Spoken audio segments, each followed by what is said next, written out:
Yuma Daf Nun Bet Amud Bet.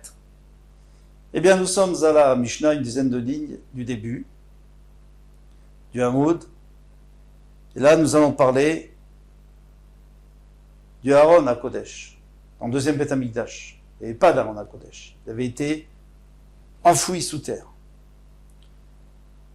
Alors, Achitzona et Tafrufa Minadarom. Alors, vous vous souvenez qu'on avait vu, ça fait 2 jours, hein, on avait même utilisé cette photo pour dire que le Kohen Gadol, selon Rabbi Yehuda, hein, c'est comme ça la halacha, c'est ce qu'on pense, il rentrait à gauche, donc elle était ouverte, c'était ouvert. En fait, quand on dit proufa, c'est-à-dire que c'était replié. C'était replié pour qu'il puisse rentrer, longer tout le parochet et ressortir de l'autre côté. Donc, celle qui était la première, donc le premier parochet était ouverte, si vous voulez, repliée à gauche, à Darom, et l'autre, au Tsafon, à droite. C'est clair. Alors on y va. Aritzona et Taprufa mina Darom. Elle était repliée, c'était avec il y avait un genre de crochet, donc on l'a repliée sur elle-même, juste pour laisser passer le Kohen Gadol. Surtout qu'il avait des choses dans la main. Il avait des choses brûlantes dans la main, donc il fallait vraiment le laisser passer et qu'il ne brûle pas la parochet. Upnimit, Minat Safon, et celle de l'intérieur, celle qui était du côté du Kodesh Kodashim, Minat Safon pour qu'il puisse rentrer à droite. Il faut toujours rentrer à droite. Mais à l'air Benehem, Hachemagia et Safon. Donc lui maintenant, il est rentré à gauche, c'est-à-dire au sud, et il passe entre les deux jusqu'au nord. Il y a les Safon offert par la Darom. Et quand il arrive au nord, eh bien, il tourne sa face vers le Darom. Et alors, il est bien là, il est arrivé là, il va longer jusqu'à la hauteur du Aaron à Kodesh, il va longer le parochet intérieur il va vers le sud, il revient vers le sud.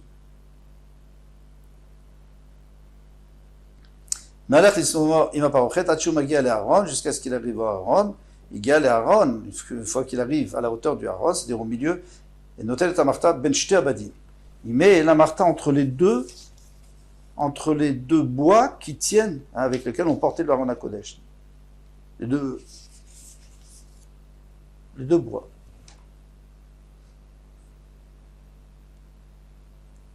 Et il posait là-bas son encensoir. Savar et Ketoret, al-Gabe Gechanim. Donc maintenant, il mettait le Ketoret sur les braises. Et donc le Kodesh HaKodashim se remplissait de fumée. Yatsa, une fois que c'était rempli de fumée, parce qu'il y a écrit qu'il fallait qu'il soit là au moment de la fumée, Yatsa ou Balo Bederech Bet Knisato. Et après, il repasse à l'envers. Donc il va vers le nord, il longe le parochet, il rentre entre les deux et il sort vers le Kodesh. Et là-bas, il faisait cette fila.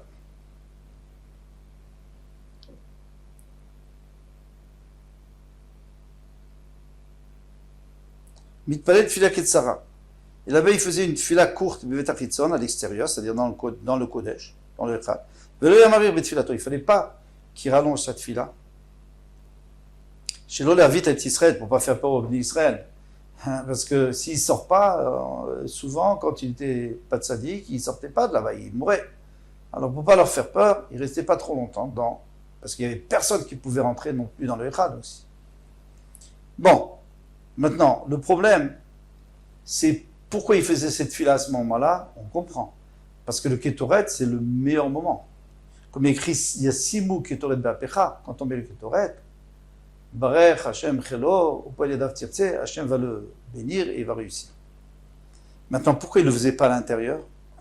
Disent les Mfarshim, parce qu'à l'intérieur, c'est le Kodesh HaKodashim, et lui va faire des tfilotes pour la Parnassa et tout ça. C'est pas tellement l'endroit, le Kodesh HaKodashim. Gemara, Bema Yaskinan. Alors, de quel Beth Amikdash vous parlez ici? Il est ma Beth Amikdash Rishon, si vous me dites le premier, Miyavé Parochet. Miyavu Parochet, est-ce qu'il y avait 2 parochot? Hein? Il n'y avait pas 2 parochot, il y avait il y avait la Hama, comment elle s'appelait? traxial. Donc il y avait la hama, le mur du nama. Et là, Beth Amikdash Sheni. Donc il faut dire que c'était le deuxième Beth Amikdash. Pourquoi? Parce qu'au deuxième Beth Amikdash, on a vu qu'il n'y avait pas de mur, mais il y avait deux parochot qui le remplaçaient. Alors on dit, Miave Aaron, est-ce que là-bas il y avait le Aaron à Kodesh? Eh ben non. Pourtant il y a une braïta qui nous dit, Michel Ignaza Aaron. On sait très bien qu'à la fin du Bintage Rishon, on a enfoui sous terre le Aaron pour pas qu'ils le prennent. Les ennemis. Michel Ignaza Aaron, Ignaza Imot Sinsen Taman. Bon, on nous apporte la braïta si les gens la rapportent en entier, mais bien que le reste ne nous concerne pas tellement. Eh bien, on a aussi enfoui Sinsen et Taman. Alors Moshe Rabbeinu a dit, plutôt Hachem a dit à Moshe Rabbeinu de mettre de côté de la manne pour que les Israël se rappellent toujours jusqu'à la fin du Beth Amikdash, jusqu'au moment où ça a été enfoui. Mais normalement, si on n'avait pas fait d'Averot, eh bien, on l'aurait encore aujourd'hui. Et donc, ça nous rappelle qu'on n'a pas besoin de compter sur nos efforts, on peut compter sur Hachem, il nous donne la parnassa. Vetzuchit Shemna Mishra, maintenant il y avait l'huile d'onction que Moshe Rabbeinu avait préparée, on l'a mis là-bas, Makelo Shel Aaron, Ushkadeh Uprachea. Alors lorsque Aaron a Cohen, il y a l'histoire avec Korah, donc Hachem a dit, apportez chacun votre bâton, et les bâtons, donc il y avait, chacun apportait son bâton, et lui, Aaron a Cohen, c'est le seul qui a fleuri et qui a eu des fruits. Alors il dit, il y avait le bâton d'Aaron avec les fruits et les fleurs, qui étaient là-bas, pour rappeler à tout le monde, attention, on ne se révolte pas contre Moshe Rabbeinu, contre les Kohanim, etc. Vergaz, chez chaque groupe, Plishtim Doron l'Elokei Israël. Alors on sait que lorsque les Plishtim ont pris à la guerre, ils ont pris leur à Kodesh, ils l'ont volé, chaque endroit où ils allaient, il y avait des épidémies, il y avait des morts. Alors ils ont compris, ils ont rapporté, ils l'ont rendu au Bnei Israël et ils ont aussi apporté une caisse avec des cadeaux pour se faire excuser. On l'avait laissé là-bas. Chez Nehemar. Alors d'où on sait ça? Parce qu'il est écrit au Kli Hazav, Asher et Shivotam Lo, Hacham, et les ustensiles en or qu'ils avaient ramenés, avaient rapporté les shtim, Tassimu Bargaz Mesido, vous le mettrez dans la boîte à côté du Aron HaKodesh. Chez l'Artem, Auto, alors, chaque fois que vous déplacerez le Aron HaKodesh, parce qu'il a été déplacé plusieurs fois jusqu'à ce qu'il soit arrivé à Yerushalayim, eh bien il faudra aussi déplacer le Aaron. Alors pour l'instant, on sait que le Aaron était à côté, plutôt que le Argaz, la caisse était à côté du Aaron. Mais les autres choses, on va voir plus loin. Au Miganzo, qu'est-ce qu'il a enfoui? Yoshiaou, le roi. Ganzo, il a enfoui. Pourquoi? Marash Ganzo, pourquoi? Rash Katou, Violech Hashem Otra. Hashem, il va te faire descendre, en l'occurrence, ça sera en Bavel, Vet Malkecha, lorsque le Beth Amikdash va être détruit, et ton roi, Asher Takim Alecha, que tu auras mis sur toi. Amadou Gnazo, il est se levé, il leur a dit au Kohanim, il faut, ou Lévim, chez Néma, comme il est dit, il a dit aux Lévim qui enseignent au Bnei Israël, à Gdoshim Lachem, qui était réservé à Hachem, donc au travail dans le Beth Amikdash, dans le Mishkan plutôt, Tenouet Aaron HaKodesh bebayet asher bana Shlomo ben David, mettez le Aaron HaKodesh. Qu'est-ce que dit le Mishkan? On est déjà dans le Beth Amikdash. Bebayet asher bana Shlomo ben David melech Israël, dans la maison que Shlomo HaMelech a construit, en lachem asa bekatef. Parce que si vous l'enfouissez, il faut l'enfouir avant que les ennemis arrivent, parce qu'une fois que les ennemis arriveront, ils vont le prendre avec vous. Et à ce moment-là, vous ne pouvez pas le ramener. Ils ne vont pas vous laisser le ramener. Jamais ils vous permettront de le porter. Alors ça sert à rien. Il ne faut pas le prendre avec. Et pour ne pas le prendre, il faut l'enfuir. Maintenant, servez Hachem, en attendant le Chorban, servez Hachem et son peuple. D'accord, tout ça c'est bien beau pour le Aaron et pour la boîte, parce que la boîte elle doit être toujours à côté du Aaron, c'est écrit dans la Torah. Mais maintenant d'où on apprend que la fiole de manne était aussi enfouie, parce qu'il y a écrit Shema Shema. On le voit dans les psukim, il y a écrit Shama pour le Aaron et Shama pour pardon, Vevita Shama pour l'Aaron à Kodesh. Et où est-ce qu'il y a écrit encore Shama? Il y a écrit Shama pour la fiole. Très bien. Maintenant, on va apprendre chez Madame Mishra l'huile d'onction. Eh bien, on va apprendre Dorot Dorot, parce que il y a écrit, pour la fiole, il y a écrit les Dorot Terem, pour votre génération, et pour Tzin Senenet, pour chez Madame Mishra, pardon, il y a écrit aussi les Dorot Terem. Donc, on fait une Zirashava, on apprend de l'un de l'autre, de la manière que celui-ci a été enfoui, l'autre aussi. Et pour terminer, Dorot Dorot, pardon, ça on a déjà dit, Vatam Mishmeret Mishmeret. Ouais, parce que pour le maquel, pour le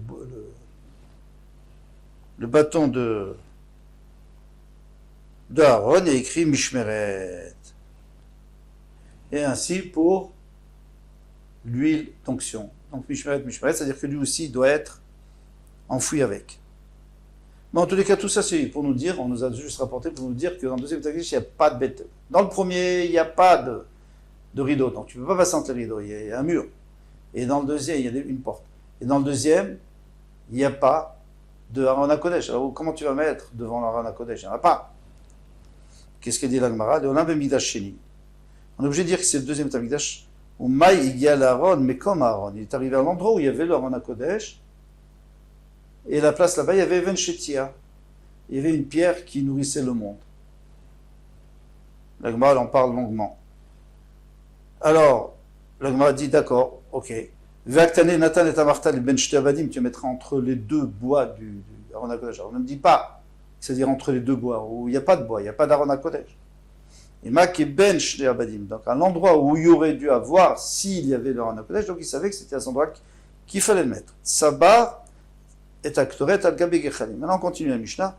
On a dit qu'il jetait la Ketoret sur les braises. Une fois que les braises étaient posées là-bas, il jetait la Ketoret, c'est-à-dire il remplissait, on avait vu, c'était compliqué, on remplissait les mains et il versait dessus. Alors ici, déjà, ça va d'après celui qui dit qu'il n'éparpillait pas, mais qui jetait tout en même temps. Tanechadat Sovraf Nima, Sheikhut Salo. Il y en a un qui dit qu'il le versait vers l'intérieur du Kodesh Kodashim, c'est-à-dire loin de lui. Il versait, puis ce qui restait, il le mettait vers lui. Généralement, il avait tout vidé là-bas. Et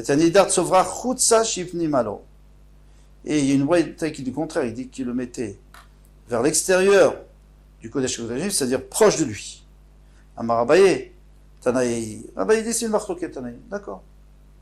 Il y en a qui disent qu'il fallait mettre vers le côté du Aaron HaKodesh, il y en a qui disent vers son côté à lui. C'est plus logique de dire que c'est à l'intérieur, c'est-à-dire vers le Kodesh HaKodashim, mais c'est loin de lui. Detnan, c'est simple, pourquoi? Parce que, imaginez-vous, il commence chez lui, et qu'il éparpille un petit peu, en revenant, il va se brûler, puisque ça a pris feu. Donc il commence loin, donc si ça prend feu au bout, c'est pas grave, et ce qui reste, il le verse vers lui. Détnan, comme il y a une Mishnah d'ailleurs qui nous dit explicitement, mais là me dit moto. Alors ici, on ne parlait pas du Yom Kippur, on parlait des autres jours de la semaine, de l'année. On lui apprend au Kohen, n'importe quel Kohen, Shelo Tatrid Mipanecha. Oui, parce qu'on sait qu'il avait un encensoir qu'il avait rempli. On avait vu sur le Betamikdash Achitson, sur le Mizbach Achitson, il avait rempli du foyer qui a été prévu pour le Ketoret, et il venait sur le Mizbach Hazav, à l'intérieur du Echal, il posait sa marta, son encensoir, avec les braises, et après il versait. Alors il fallait qu'il ne commence pas vers toi, chez Matikavé, parce qu'après tu vas te brûler. Parce que ça va prendre feu et tu vas te brûler. Donc commence loin de toi et reviens vers toi. Donc ici, la même chose. Voilà. C'était un peu court aujourd'hui, tant mieux. À bientôt, Bezat Hashem, Kol Tov.